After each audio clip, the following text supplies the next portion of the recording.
Wherever you go, the Jews have fallen out of the race in wanting to convert us. They have made the religion a racial religion. The only thing they want from us is to accept the rights to Palestine, that rob our brethren of the country of Palestine and give it to the Jews. They will be satisfied with us.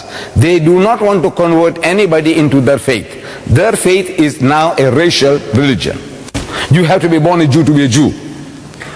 And in case you fall in love with a Jewish girl, and if she is particular, she wants you to be converted. So you'll have to go through all the processes, and eventually you are circumcised and converted. You'll still remain a third-grade Jew. They do not accept you. They want political recognition. That's all. But the Christian is foremost in wanting to change our people, to convert our people to his way of life. And in that there are more than 1,000 different churches and denominations. Each and every one is looking for converts. The majority of my brethren that I see before me here seem to hail from the Indo-Pakistan subcontinent, the undivided India. That's what I see.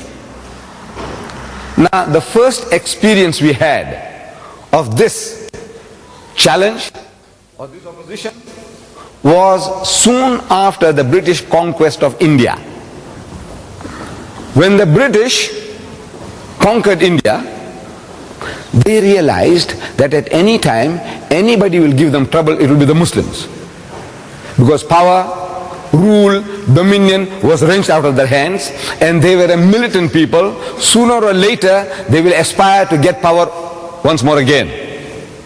So if they can convert the Muslims, if they can change them to accept Christianity, teach them to turn the other cheek, as their Lord Jesus had told them, that if they strike you on the right cheek, give them the other. Teach the Indian people, the Indian Muslims, to turn the other cheek, then you can rule India for 1,000 years. From the Hindus of the time, they had no fear, because they were as docile, sheepish as the cows that they were worshipping. No fear from them. It was the Muslim who was a danger. So they went out on their mission into India of wanting to convert our people, the Muslims of India.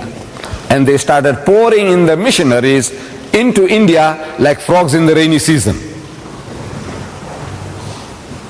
And they started challenging the Muslims to public debates.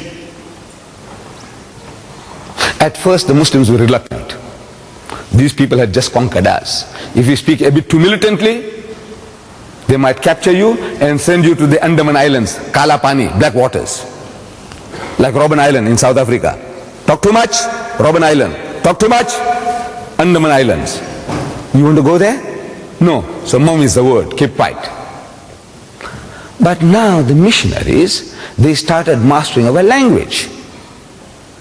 They learned Urdu, and they started challenging the Muslims to debates in Urdu. At first the alims had a good excuse that we don't know their language. Now they say, look, Maulana Sahib, they want to speak to us in our language. So the younger generation persuaded Maulana Abdul Aziz of Delhi to accept this challenge. And there was a reverend founder from Britain, an Englishman, reverend founder, who was taking a lead in this jihad against the Muslims of India. And a debate takes place in Delhi. And according to reports, I was reading in the Izharul Haq, a beautiful book which brought me to this position here. That book gave me the knowledge that brought me into confrontation with the Christians and to be able to start discussing and having dialogues with them. So in that book I'm reading that this debate takes place and 100,000 people gathered. I don't know how sound was carried on those days, because there was no microphones and no loudspeakers. But perhaps people vicariously, from the distance they can see and they can hear something, and people pass it on and say, Mauli Sahib ne yu mara, and founder ne ye kaha, something like this, like that. They gave an uppercut, and everybody is satisfied. So the debate starts, with the reverend suggesting to the Maulana, said, Maulana Sahib, get started. In Urdu, get started. Shuru kijiye. So the Maulana responded that, you see, you are our elder brother. Christianity preceded Islam by 600 years. As such, you are 600 years our senior. And according to our culture, you have the first preference. Secondly, you are our guest. You are our guest. No doubt an unwelcome guest, but a guest at that. And according to our culture, you have the first preference. So the Reverend Founder was forced to start the debate. And he started with a question. It was all worked out. In Urdu, said, Maulana Sahib, respected Maulana, where is your Prophet Muhammad now, this moment? Where is he?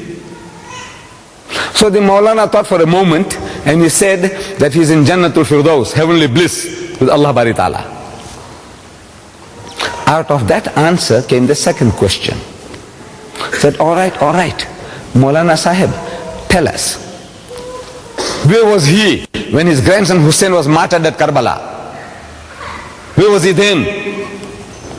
See, the Maulana again thought for a moment and he said he was still in Jannatul Firdaus, heavenly bliss with Allah Bari Ta'ala.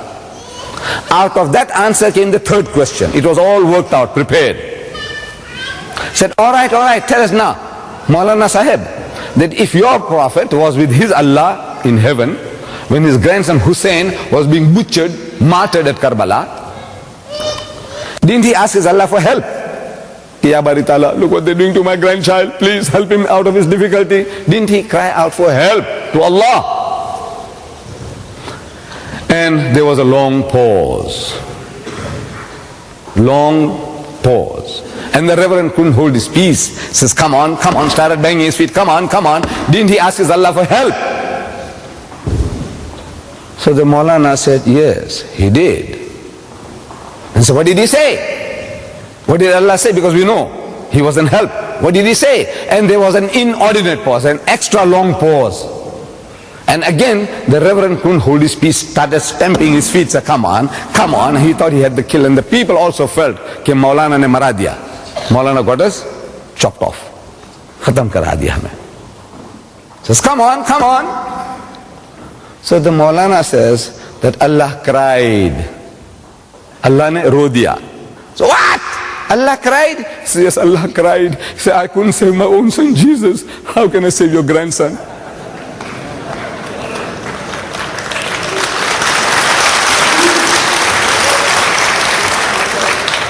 And the debate was over. You see, it was only a matching of the wits. It has nothing to do with facts. This is one trying to be cleverer than the other. As the saying goes, that twice armed is he whose cause is just. If you are on the right path, your strength is double because you know you're fighting for your rights. Twice armed is he whose cause is just. But thrice armed is he who gets in first. Like our Jewish cousins every time. We go into battle in 48, the guy gave us a hand. 56, he gave us a knockout. 67, another knock. For the first time the Muslims took the initiative was in 1973. And again, with the help of America, the Jews were able to restrain us. See? But the guy is getting in first. So now you are in the right. But the guy gets in first. He knocks you out. So the Reverend was knocked out. The debate was over.